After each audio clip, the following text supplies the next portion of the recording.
Sweetheart, this is a platinum-level firm. We don't do charity consultations. Bradford Whitmore stopped at the bottom of the stairs and stared at her mockingly. Diana deliberately placed her portfolio flat on her lap. She looked up at him without blinking. I just want my meeting, Mr. Whitmore. Let me be real with you, miss. He stepped closer, voice dropping into something harder. People like you keep thinking you belong in this place. You don't. You never will. Whitmore said, watching her carefully for any sign that the words had landed. 3 hours I've been sitting here. It was long enough to make my decision. Diana said, as silence swept through the lobby. And what decision is that? Whitmore asked. She smoothed her blazer and met his gaze evenly. What Bradford Whitmore didn't know was that the woman he had just spent 3 hours disrespecting was holding a $500 million contract with his firm's name on it. Before continuing, comment where in the world you are watching from and make sure to subscribe because tomorrow's story is one you can't miss. The building was designed to make people feel small. Diana Reeves Holloway knew that the moment she walked through the revolving doors. The marble floors stretched out like a frozen lake, cold, pale, and endless. The ceilings climbed 4 stories above her head. The art on the walls probably cost more than most people's houses. Every single detail, from the orchids on the front desk to the soft jazz playing somewhere overhead, whispered the same thing. You don't belong here. Diana had heard that whisper her whole life. She had stopped flinching at it a long time ago. She checked her watch as her heels clicked across the lobby floor. 10:12 a.m., 2 minutes past her scheduled appointment. She had been stuck in Tuesday morning traffic on Fifth Avenue, a fact she had already accepted, because Diana Reeves Holloway did not waste energy on things she could not control. She had built a $500 million empire on that principle alone. The front desk sat at the center of the lobby like a throne. Behind it stood a woman in a perfectly fitted blazer, mid-30s, blonde hair pulled back so tight it looked painful. Her name tag read Courtney, head of client relations. She had the kind of smile that was really just her mouth moving. Good morning, Diana said. Diana Reeves Holloway. I have a 10 o'clock with Mr. Whitmore. Courtney's eyes dropped to her appointment book. She ran one manicured finger down the page until it stopped at D. Reeves, 10 a.m. Something shifted in her face. A small thing. Quick, like a door closing behind someone's eyes. Of course, Courtney said. He's just finishing up with something. Please, take a seat. Diana held her gaze for 1 extra second. Not long enough to be rude, just long enough to let Courtney know that she had noticed. She turned and walked to the waiting area, 4 white leather chairs arranged around a low glass table. She chose the one facing the room, set her slim leather portfolio across her knees, and sat. 10:15 came and went.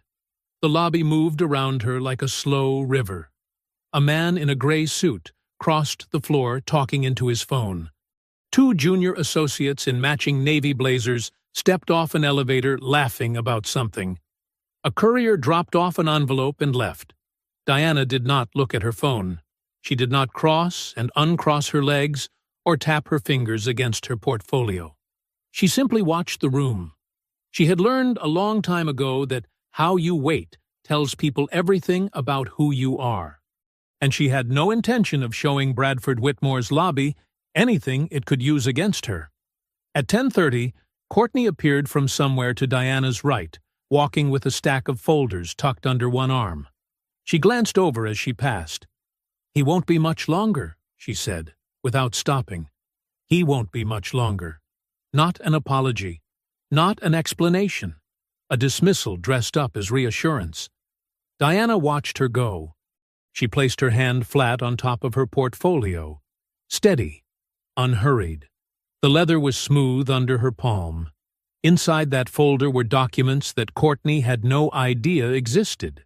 Documents that the man upstairs had no idea were sitting 30 feet away from his front desk. That thought settled in Diana's chest like a warm coal. Take your time, she thought. Take all the time you need. 10:40. The jazz overhead shifted to something softer. One of the junior associates from earlier reappeared, glanced briefly at Diana the way people glance at furniture, and disappeared through a side door.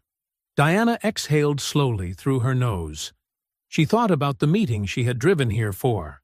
13 years of work, her first company built from nothing in a studio apartment, her second sold for enough to make people start returning her calls, her third and fourth leveraged into Reeves Capital Group. 11 corporations, hundreds of millions under management, a contract that had been 3 weeks in the making, and she was sitting in a waiting room chair at 10:44 in the morning. She looked up at the lobby clock on the wall above the front desk. Its second hand moved with quiet, indifferent precision. She had given Bradford Whitmore exactly what he asked for: her time, her patience, and the benefit of every doubt she had. What he did not know yet was that she was keeping a running count. The clock clicked over to 10:45. Diana crossed her ankles, straightened her back, and waited. The man walked in at 10:45 on the dot. Diana noticed him immediately. Mid-50s, silver hair swept back from a wide forehead. A charcoal suit that had been tailored, not bought off a rack.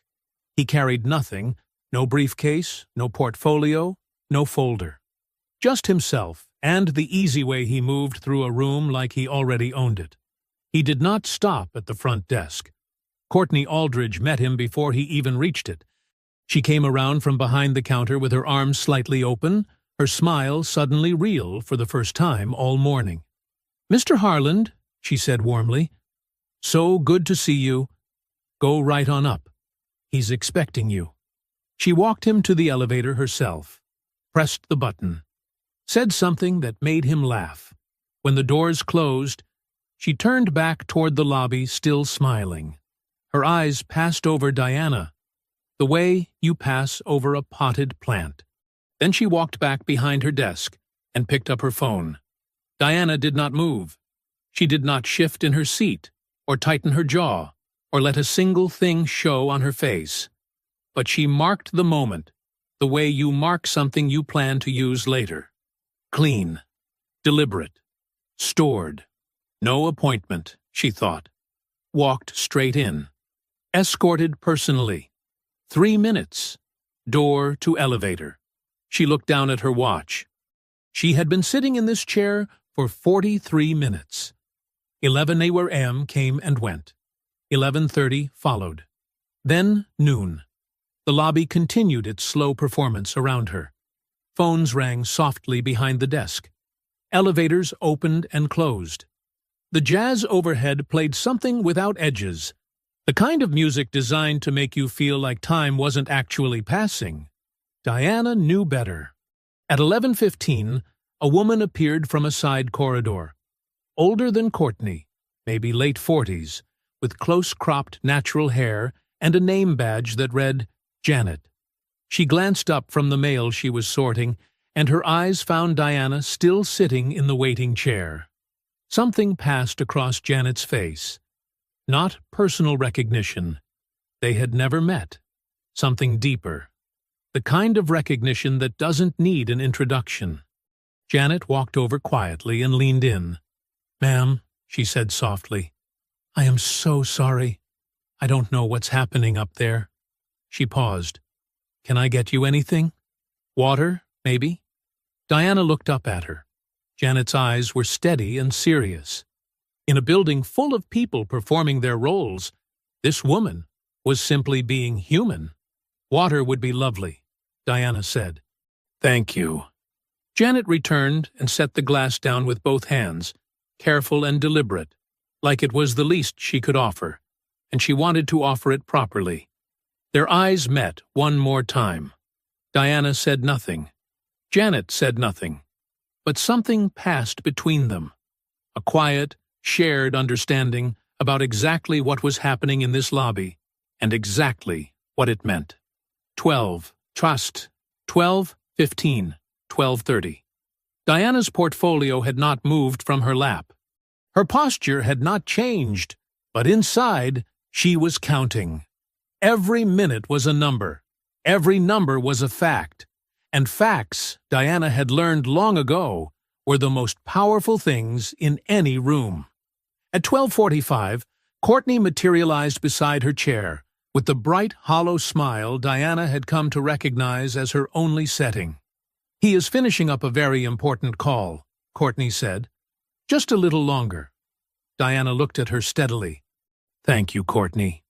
Courtney walked away without another word. Diana looked down at her watch. 2 hours and 45 minutes. She thought about the documents inside her portfolio. She thought about the 3 weeks of preparation that had led to this Tuesday morning. She thought about every lobby she had ever sat in, every room that had made her wait. Every man who had assumed her patience was the same thing as weakness. It never was. At 1:02 p.m., she heard laughter from somewhere above her. She looked up.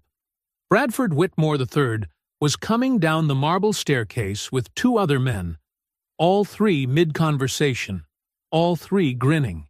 He was tall, broad-shouldered, wearing a navy suit with a pocket square. He looked like a man who had never waited for anything in his life. He reached the bottom of the stairs.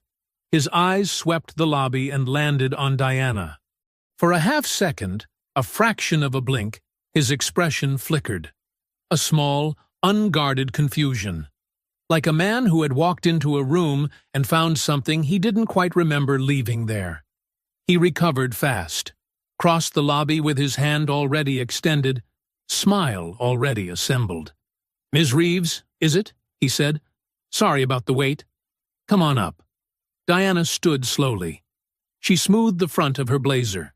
3 hours. She had sat in this chair for 3 full hours. She did not smile back. "Actually, Mr. Whitmore," she said, her voice calm and even, "I've been waiting since 10 o'clock this morning. It is now past 1 in the afternoon." She held his gaze. "That's 3 hours." Bradford blinked. Then he laughed. A short, breezy sound that treated her words like a minor inconvenience. "The market doesn't keep a schedule," he said. "You understand how it is." Diana looked at him for one long, quiet beat. "I do understand," she said. "Completely." She followed him upstairs.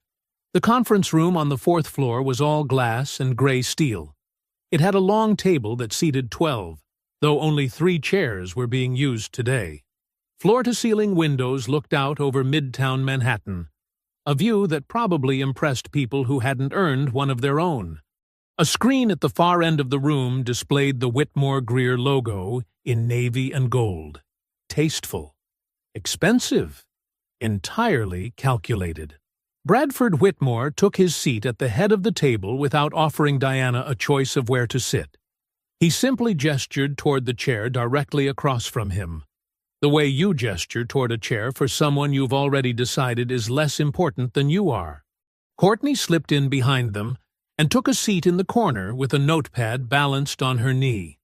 She did not make eye contact with Diana. Diana sat.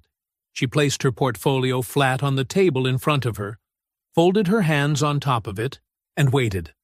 Bradford loosened his cufflink, pulled a small remote from his jacket pocket, and clicked the screen to life. A presentation slide appeared. Clean, professional, and completely wrong for the conversation he was about to have. "So," he said, leaning back in his chair with the relaxed confidence of a man who had never once been told no. "Let's talk about what we can do for you." The pitch took 20 minutes. Bradford walked her through Whitmore Greer's entry-level institutional tier, a wealth management package designed, he explained, for portfolios in the $50 to $75 million range. He used words like foundational and onboarding journey and trust-building process. He showed her pie charts and projected returns and a timeline that assumed she was starting from the very beginning. Diana listened to all of it without interrupting. She kept her expression open and neutral. She asked nothing yet. She simply let him talk. Halfway through the third slide, Bradford's phone buzzed on the table beside him. He glanced at the screen, held up one finger at Diana without looking at her, and answered it. "Yeah. No. Tell them to hold the position until Thursday." He swiveled slightly in his chair, angling his shoulder away from her. "No, not the full amount. Half. I'll explain later." He hung up, without acknowledging that Diana was still sitting across from him. He clicked to the next slide. Diana did not move. Bradford finished the slide and moved to the next one. Projected growth models, all of them conservative, all of them built around a client who was dipping a cautious toe into the water for the first time. He explained the models the way a teacher explains long division to a child who keeps getting it wrong. We find that clients at this stage respond really well to a slower, more guided approach, he said, clicking to a new chart, especially clients who are newer to institutional-level investment. Diana tilted her head slightly. "What makes you assume I'm new to institutional investment?"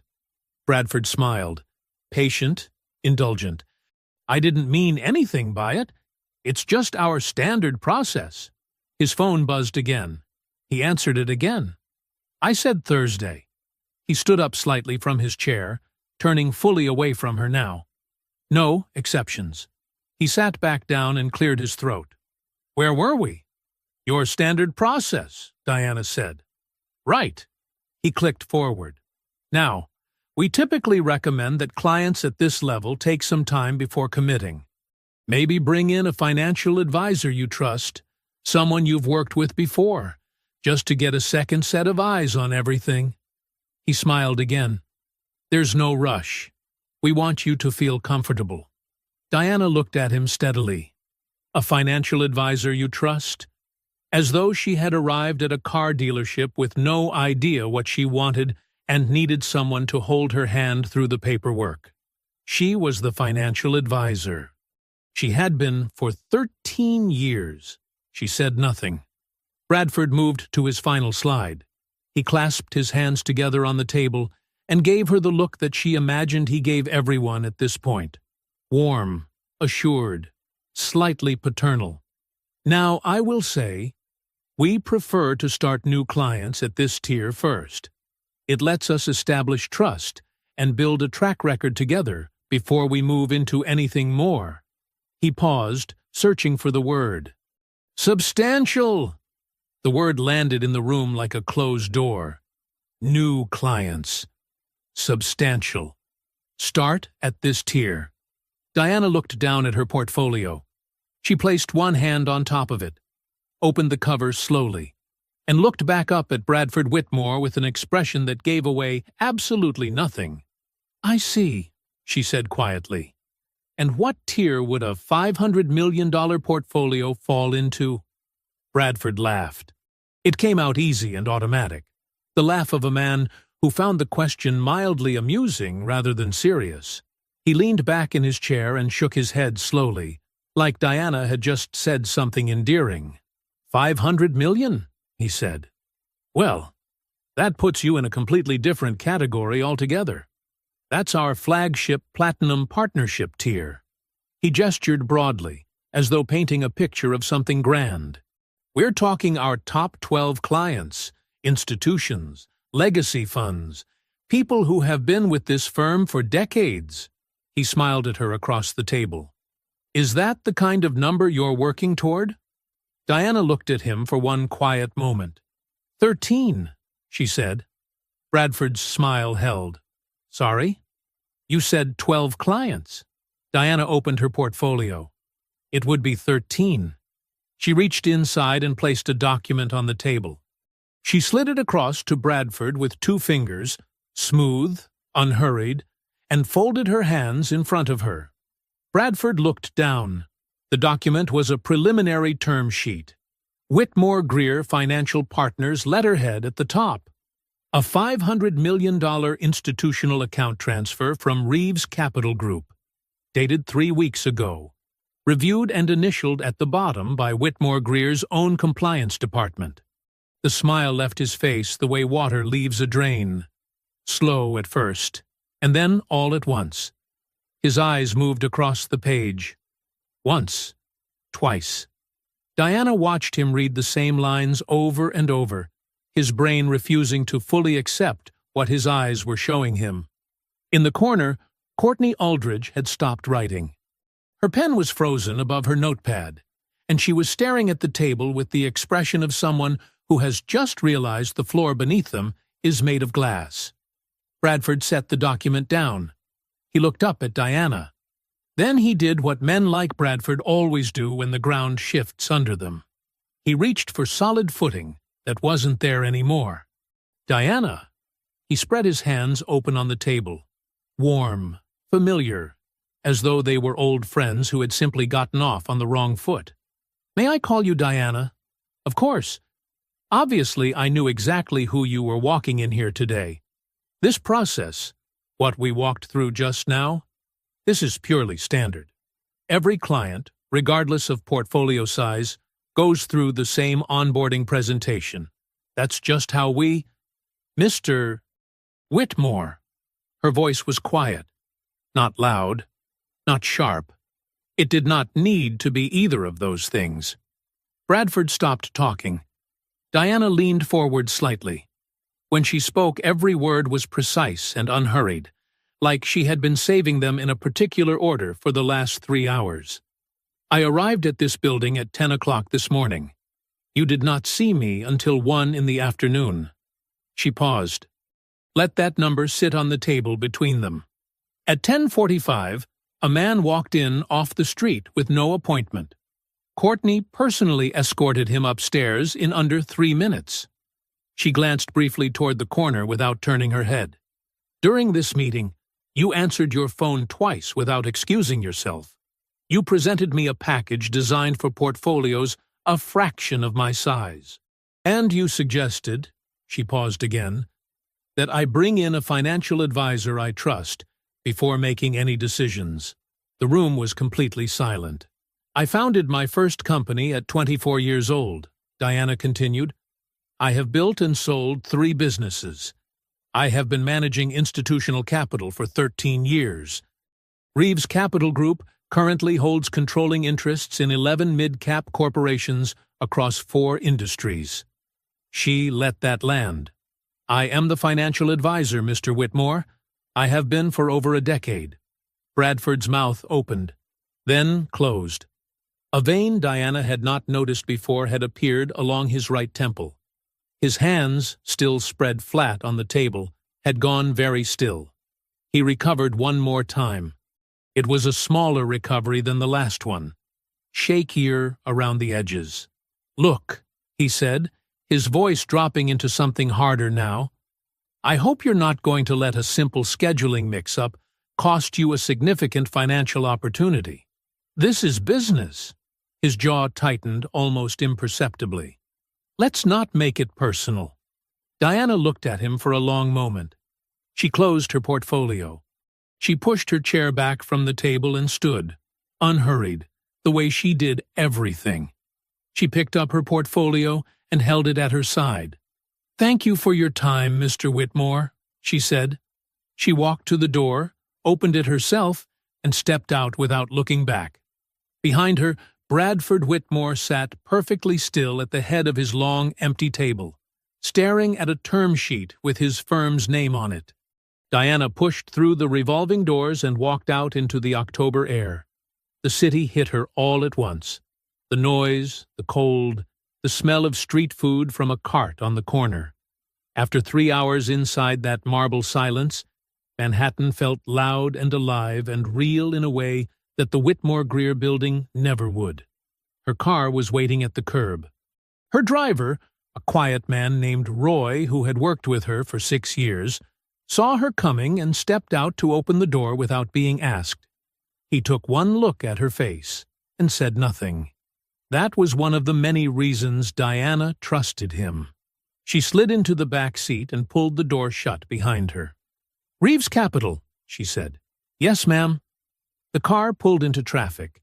Diana sat back, portfolio in her lap, and stared out the window at nothing in particular for exactly 30 seconds. That was all she allowed herself. 30 seconds to feel the full weight of what had just happened in that building. Then she picked up her phone and called Marcus. He answered on the first ring. "How'd it go?"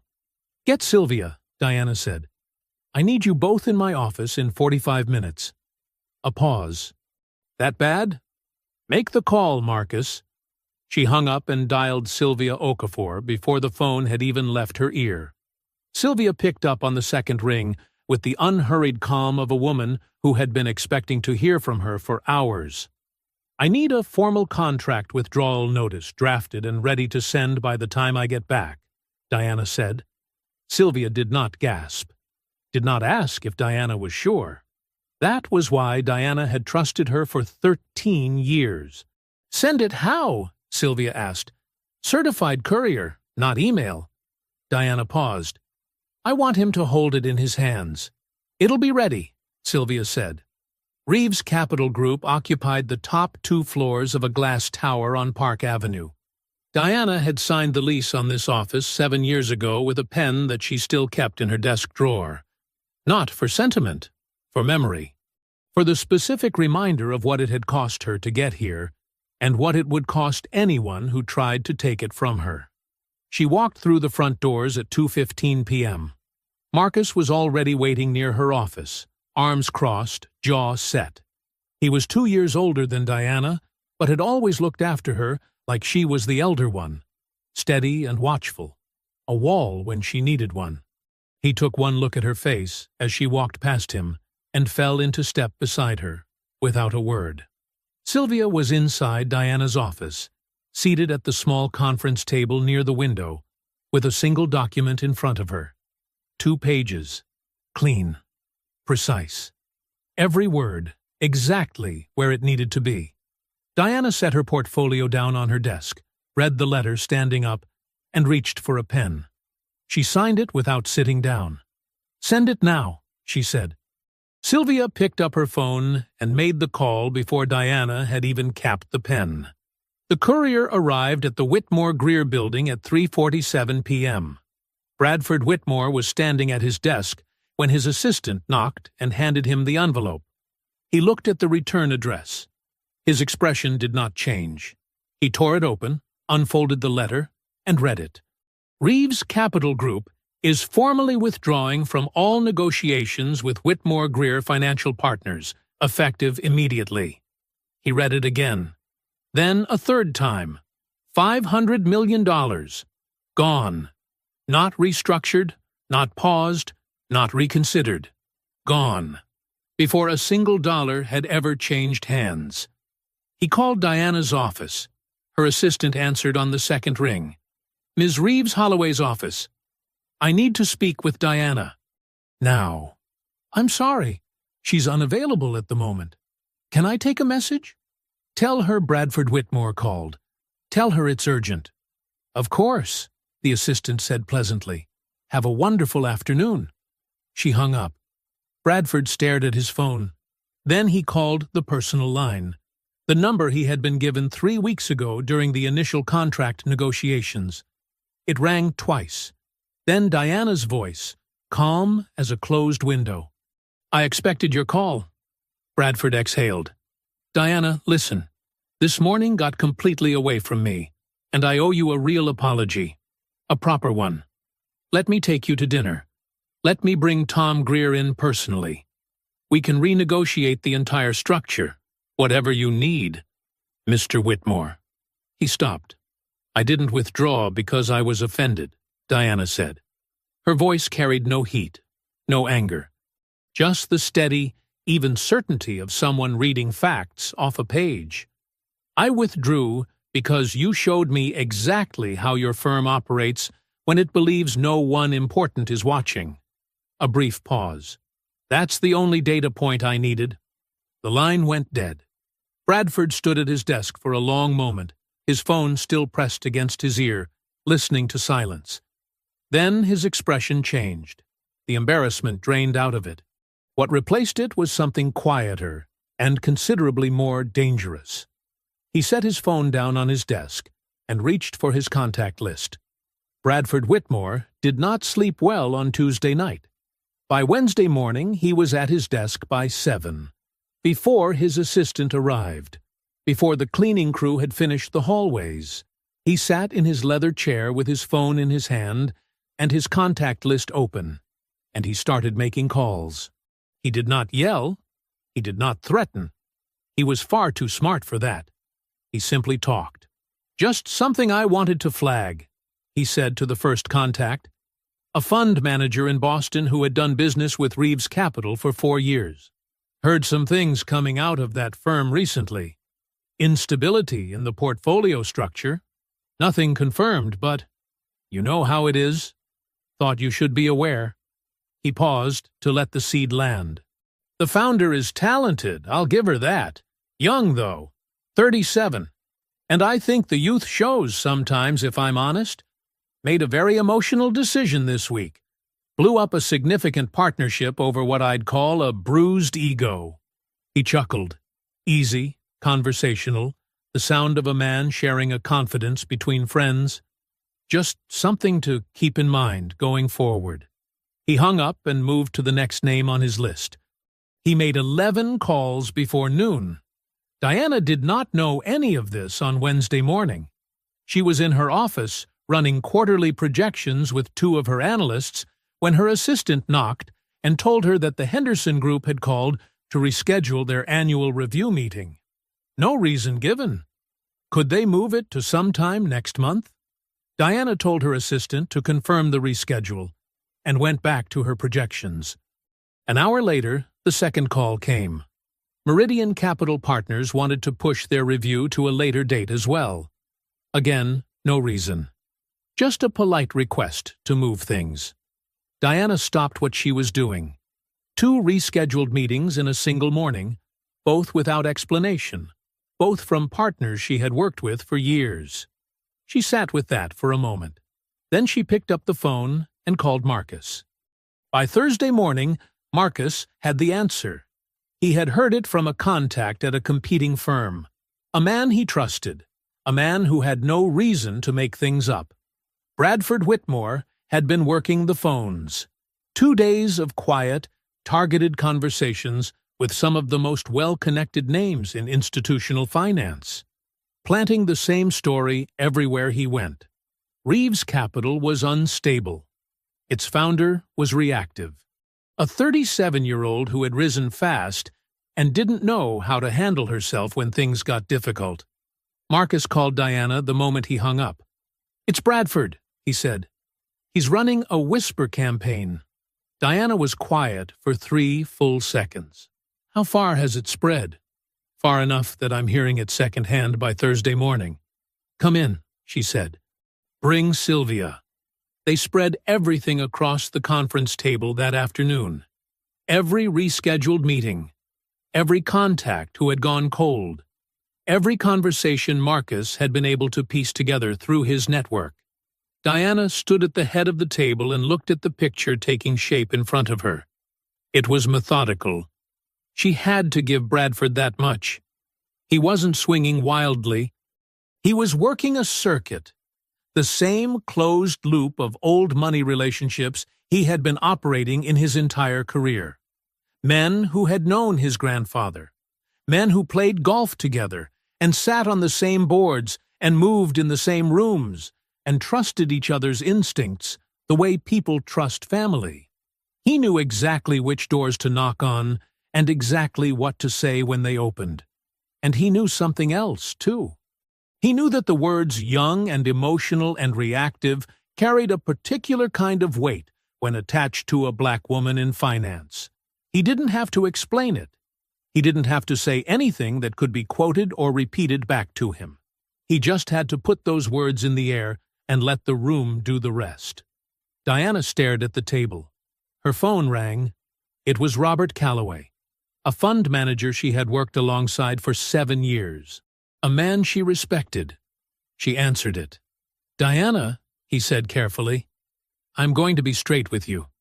I've been hearing some things this week, and I want to give you the chance to respond before I draw any conclusions. Diana kept her voice level. She gave him the facts. Clean, direct, no defensiveness. By the time she hung up, Calloway sounded reassured. But the call itself was the problem. A man she had worked with for 7 years needed reassurance. Bradford had already gotten inside the room. She set her phone down and looked at Marcus, then Sylvia. "We need to understand exactly what weapon Bradford is reaching for," she said. Sylvia Okafor did not knock dramatically. She never did. She simply appeared in Diana's office doorway on Friday morning with a manila folder tucked under one arm and an expression Diana had learned to read over 13 years of working together. It was not panic. Sylvia Okafor did not panic. It was something quieter and more precise than that. The look of a woman who has just read something she wishes she hadn't and needs to make sure someone else reads it too. "Close the door," Diana said. Sylvia closed it behind her and sat down across from Diana's desk. She opened the folder and placed a document on the desk without preamble. "Bradford's attorneys filed this yesterday afternoon," she said. "I got the notification this morning." Diana picked it up and read. It was a formal pre-contract dispute notice, filed by Whitmore Greer Financial Partners against Reeves Capital Group. The legal language was dense and deliberate, the kind of writing designed to take simple things and make them complicated enough that regular people give up trying to understand them. But Diana was not a regular person. She read every line twice. Then she set it down. "Walk me through it," she said. Sylvia pulled her reading glasses from her jacket pocket and opened her own copy of the document. "The filing is thin," she said. "Barely legally viable. Bradford's attorneys are working with a buried clause in the original pre-contract terms, a dispute provision that technically allows either party to challenge a withdrawal during the negotiation window." She looked up. "It's a long shot in court. Any judge worth their seat would likely dismiss it inside of 60 days. But," Diana said, "but the filing itself triggers a mandatory 45-day review period," Sylvia continued. "And during that period, the joint escrow account that was set up in anticipation of the Whitmore Greer transfer is frozen." She paused to let that land. $200 million, locked, inaccessible, for up to 45 days from the date of filing. The room was very quiet. Diana stood up slowly and walked to the window. She looked out at Park Avenue below, the yellow cabs, the foot traffic, the ordinary motion of a city that did not know or care what was happening on the 31st floor of this building. "The Caldwell acquisition," she said. It wasn't a question. 40 days from closing, Sylvia confirmed. The liquidity window closes before the freeze would lift. If we can't access that capital, we can't complete the transaction on schedule. She removed her glasses and set them on the folder. "If the acquisition falls through, Diana, after everything Bradford has been saying this week about instability, the story writes itself." Diana turned from the window. She had spent 18 months on the Caldwell deal. 18 months of negotiations, due diligence, relationship building, and careful financial engineering. It was the largest acquisition of her career, the one that would take Reeves Capital from formidable to untouchable. Bradford did not know the specifics of that deal, but he didn't need to. He had fired a weapon into a crowded room, and it had landed precisely where it could do the most damage. She walked back to her desk and sat down. "What are our options?" she asked. Sylvia had them prepared. She went through each one methodically. They could file an emergency motion to unfreeze the escrow. Possible, but slow. They could restructure the Caldwell financing to reduce dependency on the frozen capital. Complicated, expensive, and likely to raise flags with Caldwell's attorneys. They could pursue an accelerated dismissal of Bradford's filing, their strongest argument. But even the most favorable outcome would take 30 days minimum. Diana listened to all of it, without interrupting. When Sylvia finished, she was quiet for a long moment. "Who does Bradford actually answer to?" she asked. Sylvia blinked once. "Sorry?" "Bradford Whitmore," Diana said. "He inherited that firm. He didn't build it." "Which means someone else built it." She leaned forward. "Who does he actually answer to?" Sylvia considered this. "Tom Greer," she said slowly. "Co-founder. Retired, mostly. But he still holds 30% of the firm." She paused, something shifting in her expression as the implication took shape. "He hasn't been active in years. Bradford treats him like a figurehead." "Find out if he's really a figurehead," Diana said. "I want everything. The original partnership agreement, the ownership structure, every clause in that founding document going back to the beginning. Over the weekend." Sylvia nodded and gathered her folder. At the door she paused. "And if Greer is more than a figurehead?" Diana looked at her steadily. "Then Bradford just made the worst mistake of his life," she said. Sylvia worked through the weekend. By Monday morning she was sitting across from Diana and Marcus at the conference table with a stack of documents that she had organized into 3 neat piles. Her eyes carried the particular brightness of someone who had not slept enough but had found something worth losing sleep over. "Start with Greer," Diana said. Sylvia placed her hand on the first pile. Thomas Arthur Greer, 74 years old. Co-founded Whitmore Greer in 1987 alongside Bradford's grandfather, Richard Whitmore Sr.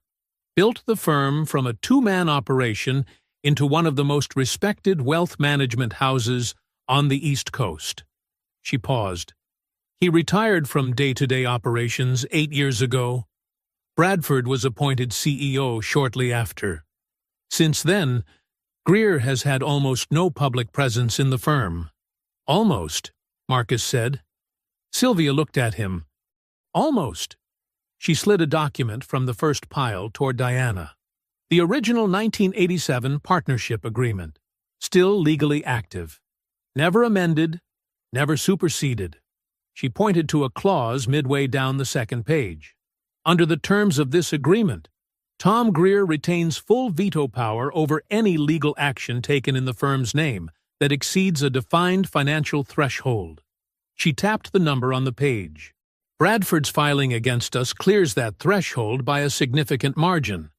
Diana read the clause. Then she read it again. "He filed without telling Greer," Marcus said quietly.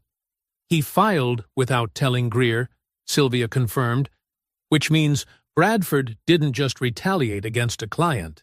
He violated his own founding partnership agreement in the process." She moved to the second pile. "But that's not the part that surprised me most." Sylvia placed a different document on the table.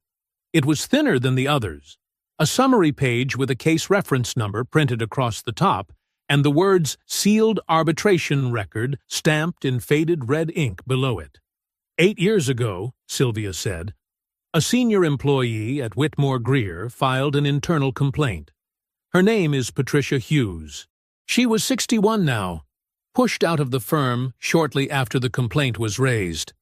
Sylvia folded her hands. The complaint documented a pattern of discriminatory client handling practices. Specifically, the treatment of non-white clients in client-facing interactions. Waiting times. Assignment of junior versus senior advisors.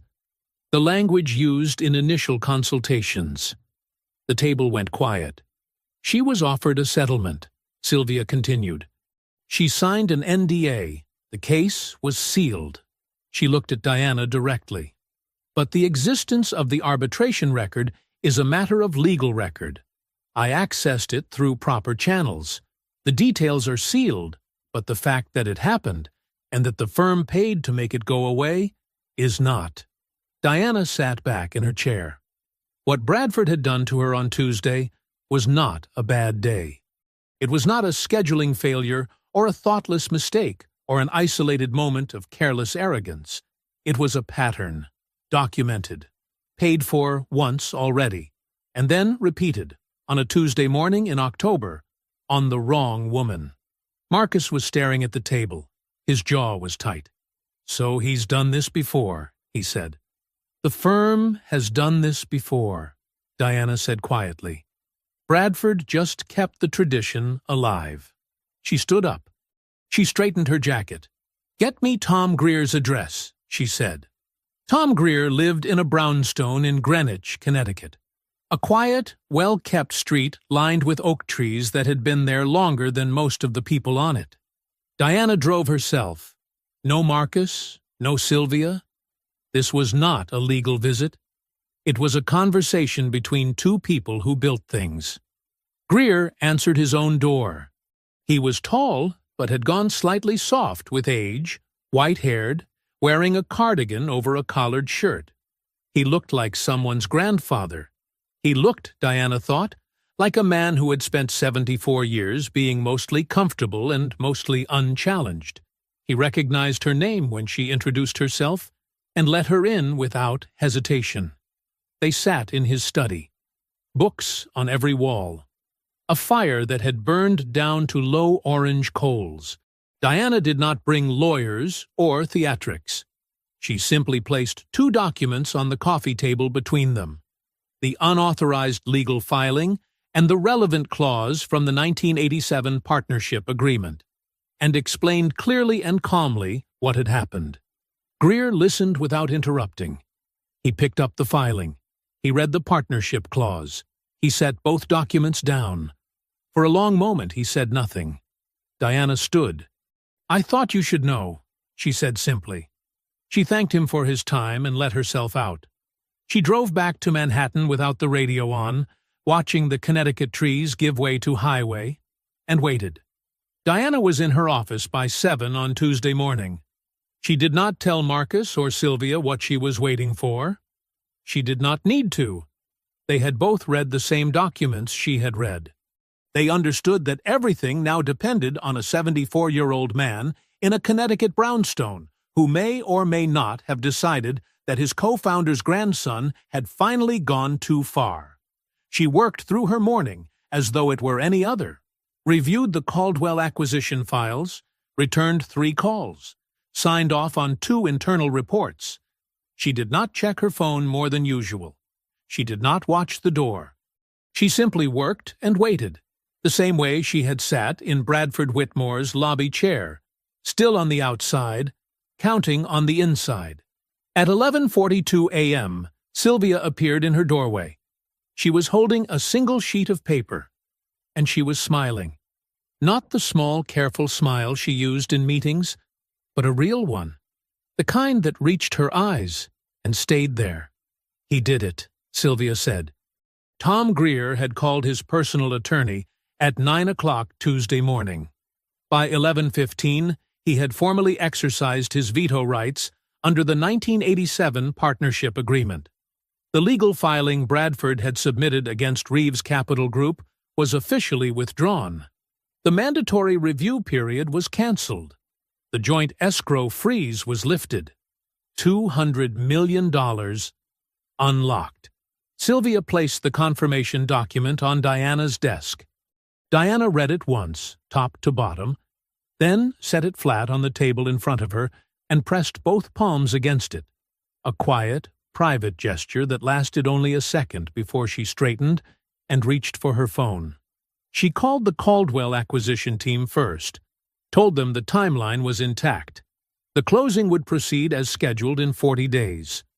There was a brief silence on the other end, then a relieved exhale, then the kind of professional gratitude that people express when a crisis dissolves before it fully arrives. She hung up and called Marcus. "It's done," she said. She heard him breathe out slowly on the other end. "Greer pulled it?" "Greer pulled it." A pause. "Bradford is going to lose his mind." "I expect so," Diana said. "Let him." Bradford Whitmore found out at 12:30. His attorney called him with the news, and the call lasted under 2 minutes because there was nothing to strategize about. The veto was absolute, the filing was dead, and there was no legal mechanism to override a founding partner's rights under a 38-year-old agreement that Bradford had apparently never bothered to read carefully enough. He called Tom Greer immediately after. Greer picked up on the fourth ring. "You had no right to go around me," Bradford said. His voice was controlled, but only just. That filing was a legitimate legal action taken in the firm's best interest. "It was a legal action taken without my knowledge or authorization," Greer said. His voice was even and unhurried. "Against a client, using the firm's name, in direct violation of our agreement." A brief pause. "Clean this up, Bradford." "Tom, this woman walked away from a $500 million. "Clean it up," Greer said again, and hung up. Bradford stared at his office wall for a long time after that. By Wednesday morning, the story had moved through the Whitmore-Greer building the way stories always move through closed spaces, quietly, quickly, and in every direction at once. The whispers in the hallways carried a different kind of energy now. Bradford had been countermanded. An old man in a cardigan had reached in from retirement and undone something his 39-year-old CEO had built. The whisper network that Bradford had activated the previous week, all those carefully planted seeds about Diana's instability and impulsiveness, was now carrying a new crop of questions.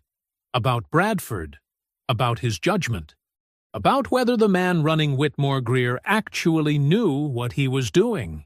Diana heard the shift through Marcus, who heard it through his contacts. She registered it without comment. That Wednesday evening, she allowed herself something she rarely permitted before a job was finished. She let Marcus bring a bottle of red wine to her office, and she sat across from him and Sylvia while the city turned dark outside the windows, and the three of them simply breathed for a moment. Marcus raised his glass. Sylvia allowed her small, real smile. Diana raised hers. She took one sip, set the glass down, and looked out at the skyline with the steady, watchful expression of someone who has climbed one summit and can already see the next one waiting. She was not convinced it was over. She was right. Diana's phone rang at 6:15 on Thursday morning. She was already awake. She had been awake since 5, sitting at the small desk in her bedroom with a cup of coffee and the Caldwell acquisition files spread open in front of her. Sleep had been coming in pieces lately, 4 hours here, 3 there, which was normal when something large was in motion. She had learned to work with it rather than fight it. She looked at the screen. "Marcus," she answered. "What happened?" "Pull up the journal," he said. His voice was tight in a way she had not heard since the escrow freeze. "Financial desk, top of the page." She was already moving to her laptop. The headline loaded before he finished his sentence. "Reeves Capital's $500 million move. Bold strategy or a young founder's gamble." Diana read the article once straight through without stopping. Then she read it again. It was not a hit piece. That was the sophisticated and deeply intentional thing about it. There were no direct accusations, no named sources making provable false statements. It was built entirely out of implications, each one technically deniable, each one precisely aimed. It cited sources close to the situation, suggesting Reeves Capital's recent withdrawal from a major financial partnership reflected volatility in the firm's investment approach. It raised questions about whether Diana's unconventional decision-making style was causing concern among institutional partners. It noted, 3 separate times in 3 separate paragraphs, that Diana was 37 years old, each mention carefully placed inside a sentence about risk, uncertainty, or impulsiveness. 37, 37, 37, as though her age was the story. As though everything she had built in 13 years could be quietly reframed as inexperience by a journalist who had never built anything at all. Nothing in the article was false enough to challenge in court. Everything in the article was designed to make people doubt her. Bradford Whitmore had not swung a fist. He had opened a door and let the draft do his work for him. Diana closed the laptop. By 10 o'clock, Her assistant had logged 11 incoming calls. 3 from institutional partners. 2 from board members of companies in which Reeves Capital held controlling stakes. 1 from a financial news outlet requesting comment. The others from contacts she hadn't spoken to in months, who had apparently read the piece over their morning coffee and needed to know what was happening. Diana answered none of them. She sat at her desk, and for the first time since Tuesday's meeting, she let herself feel the full weight of what was in front of her. Not the business damage. She could calculate that clearly enough. Something else. The particular bone-deep exhaustion of being a black woman in a world that needed only the smallest whisper of doubt to start asking whether she truly deserved to be where she was. She had been answering that question since she was 24 years old. In every pitch room, every boardroom, every lobby and waiting chair and glass-walled conference room where someone had looked at her and quietly decided she needed more time, more guidance, more proof. She was 37 years old. She had built 4 companies and an empire from nothing. And this morning, a man who had inherited everything he had was using a national publication to suggest she might not be ready. At noon, her assistant knocked and opened the door. "Mr. Ashworth's office called," she said carefully. "He's canceling next week's review meeting. He said," she paused, "he said he'd like to revisit the calendar in the new year." Ashworth. 12 years. One of Reeves Capital's most reliable institutional relationships. Gone from the calendar with a phone call on a Thursday afternoon. Diana thanked her assistant and waited until the door was closed. Then she sat very still for 60 seconds. She thought about Bradford sitting in his office right now, reading the same article, watching the same calls come in, and feeling, for the first time since she had walked out of his conference room, like he was winning again. She thought about what it would feel like to simply respond, to issue a statement, to defend herself in the same forum he had used to attack her. She rejected it completely. A response meant she was playing his game on his board by his rules, and Diana Reeves Holloway had not built a $500 million empire by playing other people's games. She picked up her phone and called Marcus. "Get to the office," she said. "Bring Sylvia." She stood up from her desk, walked to her window, and looked out at the city that she had come to on a bus from Georgia, at 22 years old with 2 suitcases and a plan. "I need Patricia Hughes's phone number," she said quietly, to no one but herself, "and I need to find Janet Moss." Diana did not go home after Marcus and Sylvia left her office that Thursday evening. She sat at her desk while the building emptied around her, the cleaners moving through the hallways, the last of her staff heading for the elevators, the city outside her windows shifting from the gray of a working afternoon into the amber glow of early evening. She sat, and she waited for Sylvia to call back with what she had asked for. The call came at 7:20 p.m. "I found her," Sylvia said. "Philadelphia. She runs a small consulting practice, organizational culture work, mostly nonprofits. Been there 5 years. A pause. "She's not hiding. But she's not exactly visible either." "Number?" Diana said. Sylvia read it out. Diana wrote it by hand on a notepad. Not her phone, not her computer. Paper and pen. Old habit. She thanked Sylvia and hung up. She looked at the number for a moment. Patricia Hughes had walked into Whitmore Greer 38 years old, sharp and experienced, and walked out 8 years ago with a settlement check and an NDA and the particular kind of silence that gets purchased rather than chosen. She had spent 8 years building something quiet in Philadelphia, while the man responsible for what happened to her kept his corner office and his grandfather's name on the door. Diana picked up the phone and dialed. It rang 4 times. Diana was preparing for voicemail when the line opened. "Hello?" The voice was measured, careful in the way that people who have learned to be careful sound, not unfriendly. but not open either. "Ms. Hughes," Diana said, "my name is Diana Reeves Holloway. I'm the founder and CEO of Reeves Capital Group. I apologize for calling you in the evening. I got your number through a colleague, and I promise I won't take much of your time." Silence. "I'm listening," Patricia said. Diana told her everything. She did not sugarcoat it, and she did not rush it. She told her about the lobby, the 3-hour wait, the entry-level pitch, the walk away. She told her about the whisper campaign and the legal filing and Tom Greer's veto. She told her about the article that had run that morning with her age printed 3 times like a warning label. She told her that she had accessed the arbitration record.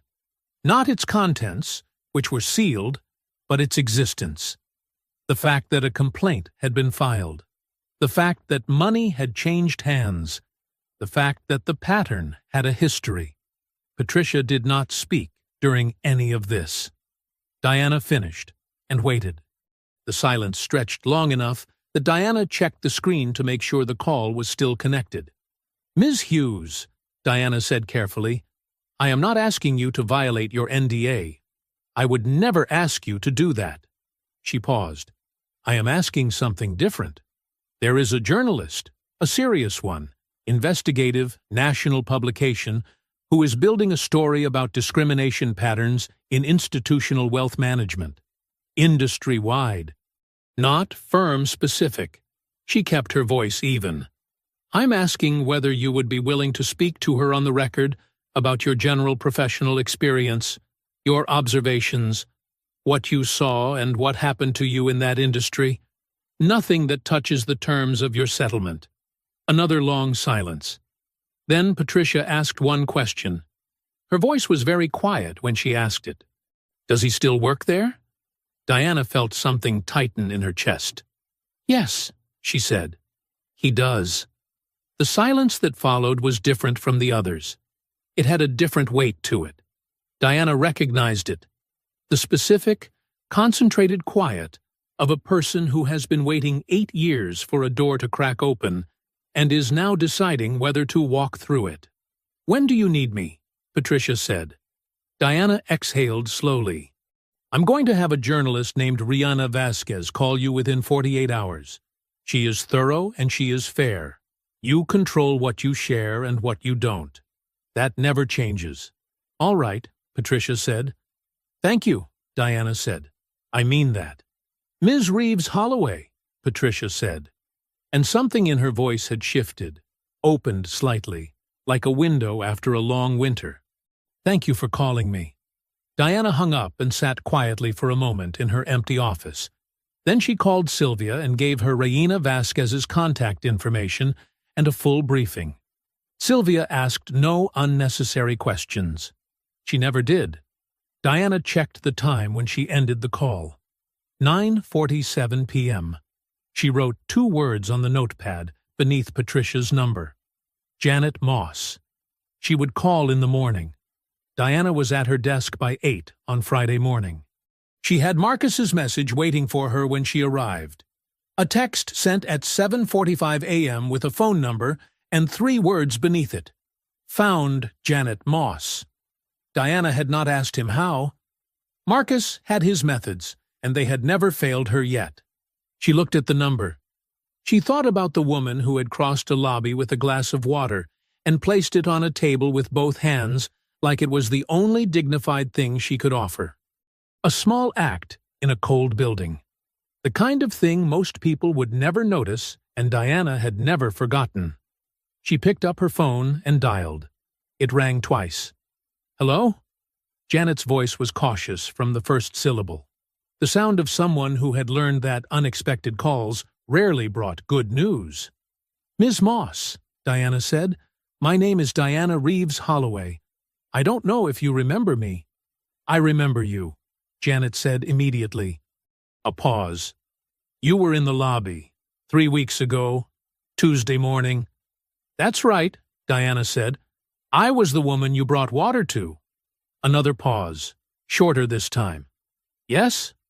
"I'm calling because I need to talk to you," Diana said. And I want to be upfront about why before I say another word. You don't owe me anything. You don't owe me this conversation. If you want to hang up right now, I understand that completely, and I won't call again. Silence. I'm still here, Janet said. Diana told her the shape of things without overwhelming her.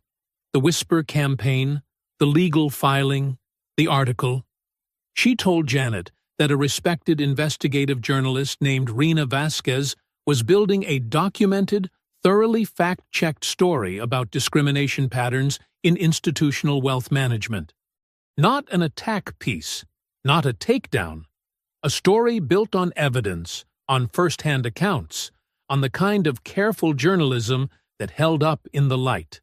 I'm not asking you to do anything that puts you at risk, Diana said carefully.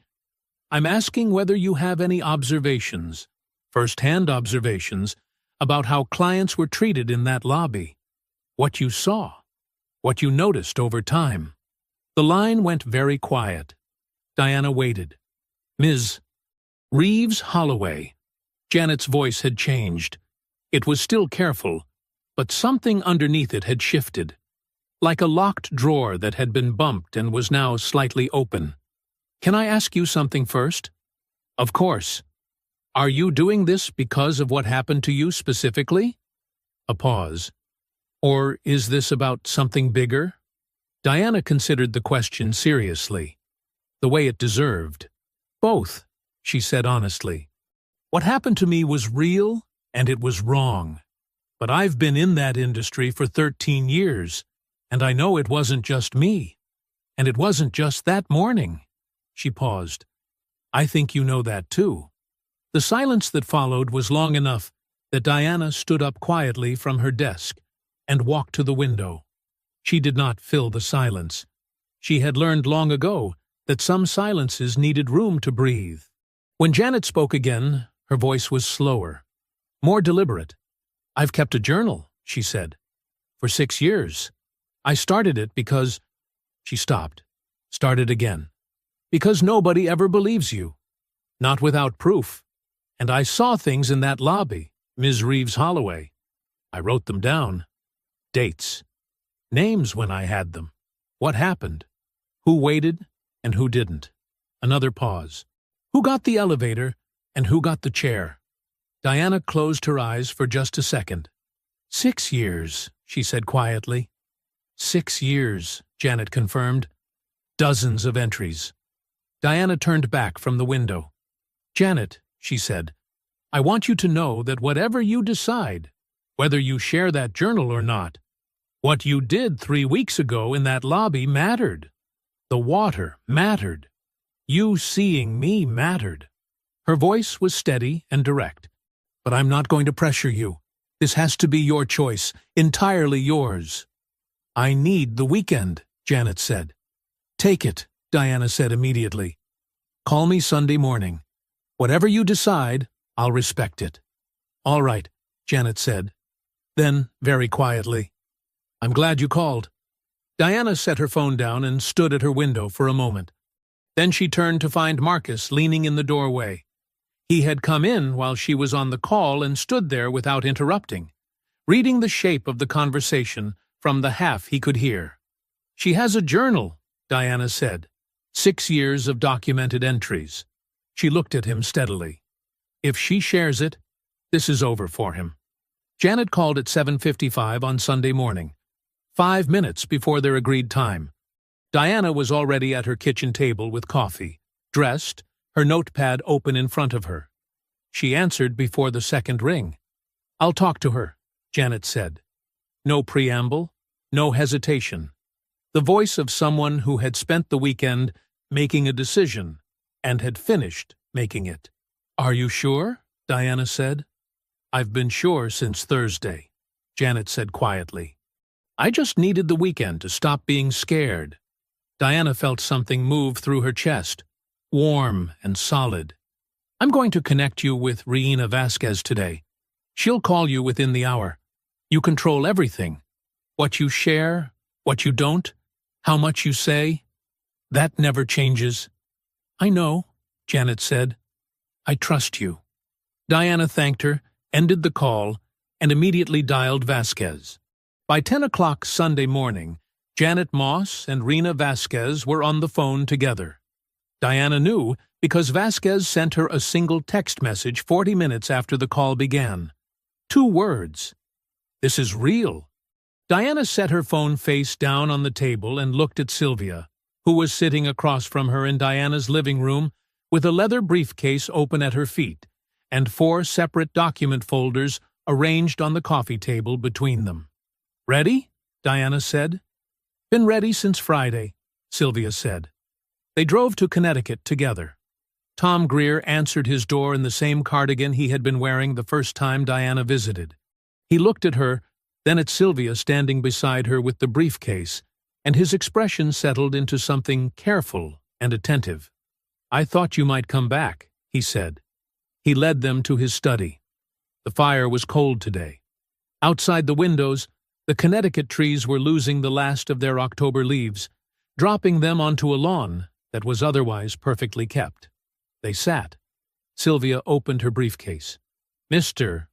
Greer," Diana said, "the last time I came here I showed you one piece of the picture. Today I want to show you the whole thing." Greer folded his hands in his lap. "Go ahead." Sylvia laid it out in order. Clean, methodical, and completely documented. First, Bradford's unauthorized legal filing against Reeves Capital, already established, already vetoed, but now placed alongside everything else it belonged with. Second, the sealed arbitration record from 8 years prior, Patricia Hughes's complaint, the documented pattern of discriminatory client handling, the settlement that the firm had paid to make it disappear. Sylvia placed the arbitration summary on the table without editorializing. The document said everything that needed to be said. Third, Janet Moss. 6 years of dated journal entries, handwritten, precise, and specific. Greer leaned forward and picked up the journal summary Sylvia had prepared, a condensed account of the most documented incidents, names and dates intact. He read several pages without looking up. Fourth, the planted article, the documented timeline. The phone records Vasquez's team had obtained showing the connection between Bradford's office and the journalist who wrote the piece. The sequence of events that made the retaliation not an allegation, but a demonstrable fact, with a paper trail. Sylvia placed each document in front of Greer quietly and let him read. Diana did not speak during any of this. She sat with her hands in her lap and watched Tom Greer read about the firm he had built. He was quiet for a long time. His face did not break or crumple. It simply became very still. The stillness of a man processing the distance between what he believed about something and what it actually was. Finally, he looked up. "Was there a compliance memo?" he asked. His voice was even. "Internal. Did Bradford ever acknowledge any of this in writing?" Sylvia reached into the briefcase one final time. She placed a single document on the table. An internal memo from Whitmore Greer Financial Partners, dated 5 years prior. It was addressed to Bradford Whitmore III from the firm's compliance department, detailing a formal review of client service equity concerns. At the bottom of the page, in Bradford's own handwriting, was his signature and the date, an acknowledgement that he had read and received the memo. He had known, 5 years ago. He had read it, signed it, and done nothing.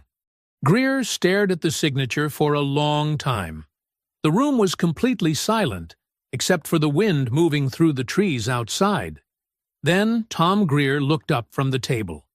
He looked at Diana directly, not with guilt and not with apology, but with the clear, unblinking expression of a man who has just made a decision he will not walk back from.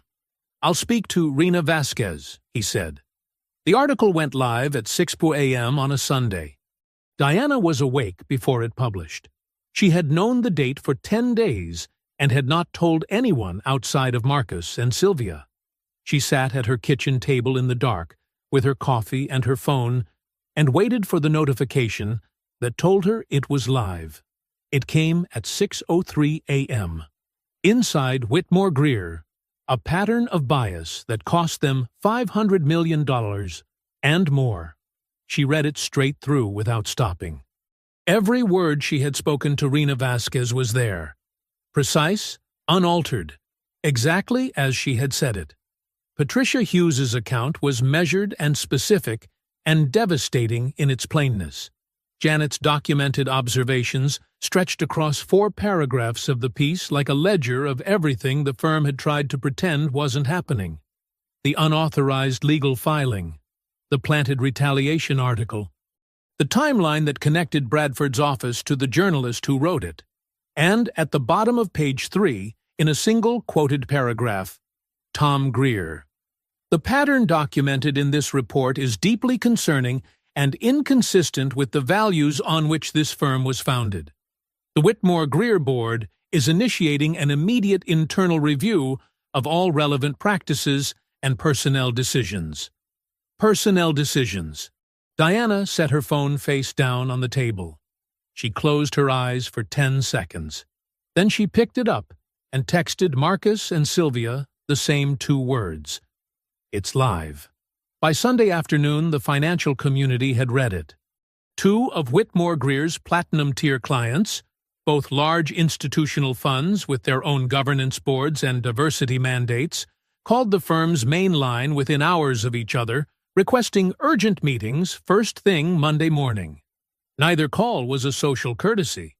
Both were exactly what they sounded like. By Sunday evening, Bradford Whitmore's personal phone had stopped receiving answers. His PR firm, which had been on retainer for 6 years, sent a single email informing him they were reviewing their contractual obligations before making any public statements on his behalf. Diana did not watch any of this unfold in real time. She spent Sunday afternoon with Marcus and Sylvia at her apartment. No celebration, no wine, no ceremony. They simply sat together and waited for Monday the way you wait for a tide you know is coming. Monday arrived cold and gray over Manhattan. Bradford Whitmore walked into the Whitmore Greer building at 8:45 a.m. He had his phone in his hand and his jaw set, and the particular posture of a man who has decided that the best way through a fire is straightforward. He had spent Sunday drafting talking points with a crisis consultant. He had a plan. The plan lasted until he reached the 4th-floor conference room. Tom Greer was already seated at the head of the table. Beside him sat 3 board members and 2 outside attorneys Diana had never met. No one stood when Bradford walked in. Greer did not allow small talk. He placed 2 documents on the table in front of Bradford. The first was the 1987 partnership agreement, opened to the veto clause Bradford had violated. The second was the internal compliance memo from 5 years prior, the one with Bradford's own signature at the bottom, confirming that he had read and received it. Greer read the veto clause aloud. Every word. He read Bradford's signed acknowledgement aloud after that. Every word of that, too. Bradford tried to speak twice. Both times Greer raised one hand from the table. A single, quiet gesture, and Bradford stopped. When Greer finished reading, he set both documents down. You filed legal action against a client using this firm's name without my knowledge or authorization, Greer said. His voice was steady and entirely without heat. You were informed of discriminatory client service practices 5 years ago. You signed that memo. Nothing changed. He paused. And then you planted a story in the financial press to retaliate against the same client you had already harmed. Bradford opened his mouth. We're done talking, Greer said. Bradford Whitmore III was suspended from all executive duties, effective immediately, pending a full board review. One of the outside attorneys slid a document across the table. An access card envelope sat beside it. Bradford looked at both items on the table in front of him. Then he looked at the men and women seated along the sides of the room, none of whom would meet his eyes. He surrendered his access card at 9:47 a.m. By noon, the suspension was public. By 3:00 p.m., two platinum-tier clients had formally withdrawn a combined $340 million from Whitmore Greer's management. The firm's assets under management dropped nearly 20% before the markets closed. Bradford Whitmore III, 39 years old, walked out of his grandfather's building carrying nothing but his phone and the silence of every person who had once called him a friend and was no longer answering. The call came on Wednesday morning, 3 days after the article. Diana was in her office reviewing the Caldwell acquisition closing documents. 40 days of waiting finally condensed into a stack of papers that needed her signature by end of week, when her assistant knocked and opened the door with an expression that was trying hard to stay professional. "A Margaret Ellison on the line," she said. "Chief Investment Officer at the National Public Employees Pension Fund." A pause. She said she'd wait as long as necessary. Diana set down her pen. The National Public Employees Pension Fund managed the retirement assets of over 400,000 public workers across 11 states. Teachers, firefighters, municipal employees who had spent entire careers trusting that someone was protecting what they had earned. It was one of the largest pension funds in the country, and one of the most respected institutional investors in any room it entered. Diana had followed Margaret Ellison's career for years. She had never met her in person. She picked up the phone. Margaret Ellison had a direct voice and a sharp mind, and absolutely no interest in small talk. Diana liked her immediately. "I've followed your career for a long time," Margaret said. "I watched what you built with Reeves Capital, and I've been waiting for the right moment to reach out." A brief pause. "I read the article on Sunday. I want you to know that it did not give me doubts about you. It gave me clarity about you." Diana was quiet for a moment. "I appreciate that. We have been looking for the right institutional partner for a significant capital allocation," Margaret said. "I believe we've found her. I'd like to meet." The meeting took place the following Tuesday at Reeves Capital headquarters. Margaret Ellison was 61 years old, silver-haired, and walked into Diana's conference room with the unhurried confidence of someone who had never needed to prove herself twice in the same room. She shook Diana's hand firmly, sat down, and opened her briefcase. The number she placed on the table was $1.2 billion. Diana kept her face composed and her hands still. Across the table she saw Marcus blink once, a single, small, involuntary reaction that he immediately controlled. Sylvia, seated to Diana's left, did not move at all. But Diana could feel the weight of what was sitting between them like a physical thing. 2.5 times what Bradford Whitmore had cost her. The meeting lasted 2 hours. By the end of it, the framework of a formal institutional partnership had been agreed in principle. The documentation would take 3 weeks to finalize. Both women stood and shook hands again at the door. "Long overdue," Margaret said simply. "Yes," Diana agreed. "It is." 3 weeks later, Diana signed the partnership agreement at the long conference table in her own building, the one she had leased 7 years ago with a pen she still kept in her desk drawer. Sylvia passed her the documents one by one, calm and deliberate as always. Marcus stood at the window with his back to the room, looking out at Park Avenue below, and Diana could see from the set of his shoulders that he was holding himself together by an act of concentrated will. She signed her name on the final page, set the pen down flat on the table. She did not make a speech. She did not raise a glass or fill the room with words. She simply closed her eyes for one moment. And in that moment, she saw all of it. The studio apartment at 22, the second-hand laptop, the first pitch room full of men who looked through her like glass, the lobbies, the waiting chairs, the 100 small moments across 13 years of being made to feel like something that needed to be verified before it could be trusted. She saw a marble floor on a Tuesday morning in October. She saw a glass of water placed on a table with both hands.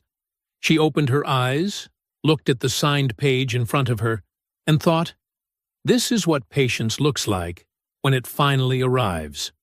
3 weeks after the signing, Diana sat at her desk on a quiet Friday evening and wrote a letter by hand. She wrote it on personal stationery, not company letterhead, not a typed memo.